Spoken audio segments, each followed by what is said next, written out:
చూడండి, మన విజయవాడలో ఎంతో భయంకర పరిస్థితి అండి. వాళ్ళు ఏమన్నారంటే ఏమీ కాదులే, ఏమీ అయిపోదులే అని చెప్పేసి చాలా మంది తర్వాత రోజు చాలా ప్లాన్లు వేసుకుంటారు. తర్వాత రోజు పెళ్లిళ్ళు పెట్టుకుని ఉండొచ్చు, తర్వాత రోజు భద్రం చేసుకుని ఉండొచ్చు.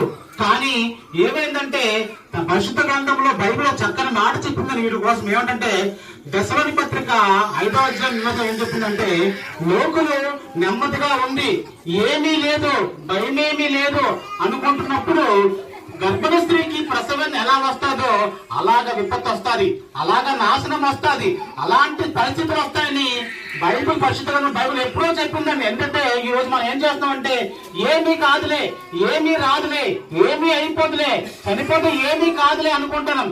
అలాగే కరోనా విషయంలో కూడా మనం ఏమనుకున్నామంటే ఎక్కడో చైనాలో వచ్చింది కదా, మన ప్రాంతానికి రాదు కదా, మన జిల్లాకి రాదు కదా, మన వీధికి రాదు కదా అనుకున్నాం. కానీ అది ప్రపంచం అంతా కూడా చుట్టుముట్టేసి